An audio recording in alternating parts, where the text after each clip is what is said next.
Argue பண்ணியிருக்கேன். ஏன் எங்களுக்கு வந்து நீங்க ரெப்ரசன்டேஷன் குடுக்க மாட்டேன்றீங்க?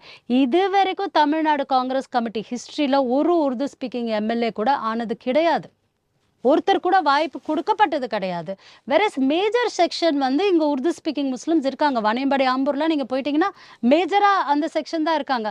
அப்ப எங்களுக்கு ரெப்ரசன்டேஷன் இல்லையா? சரி பெண்கள்னு வருவோம். கட்சியில ரொம்ப சீனியர் பெண்கள்லாம் இருக்காங்க. எம்ஏ கக்கன் இருக்காங்க, சுமதி அன்பரசு இருக்காங்க, சுசீலா கோபாலகிருஷ்ணன் இருக்காங்க, பூங்கொடி இருக்காங்க. அப்ப பெண்களுக்கும் நீங்க குடுக்கறது இல்லையே. ஒரு சிட்டிங் சீட் அதுவும் தாரகை தப்பித்தோம் பிழைத்தோம்ட்டு விளவங்கோடுல இதே மாதிரி தான் விஜய் தரணி அதிருப்தினால எனக்கு பெண்களுக்கு முன்னுரிமை கொடுக்க மாட்டேன்றாங்க. ஒரு சிட்டிங் எம்எல்ஏ போயிருக்காங்க. அப்ப அவங்க போகும்போது நான் நினைச்சேன், என்னடா இது சிட்டிங் எம்எல்ஏ 3 வருஷம் இருக்கும்போது போறாங்களேன்ட்டு. அப்ப அவங்க எவ்வளோ மன உளைச்சலுக்கு உள்ளாயிருந்தா அவங்க போயிருப்பாங்க. அந்த சிட்டிங் எம்எல்ஏ இடத்துல தாரகை வந்தாங்க. இப்போ தாரகைக்கு விளவங்கோடு மறுக்கப்பட்டு இந்த சீட் டிஸ்ட்ரிபியூஷன் எப்படி இருந்ததுன்னா, கேரளால இருந்து பிரவீன்ட்டு ஒருத்தரை கொண்டு வந்து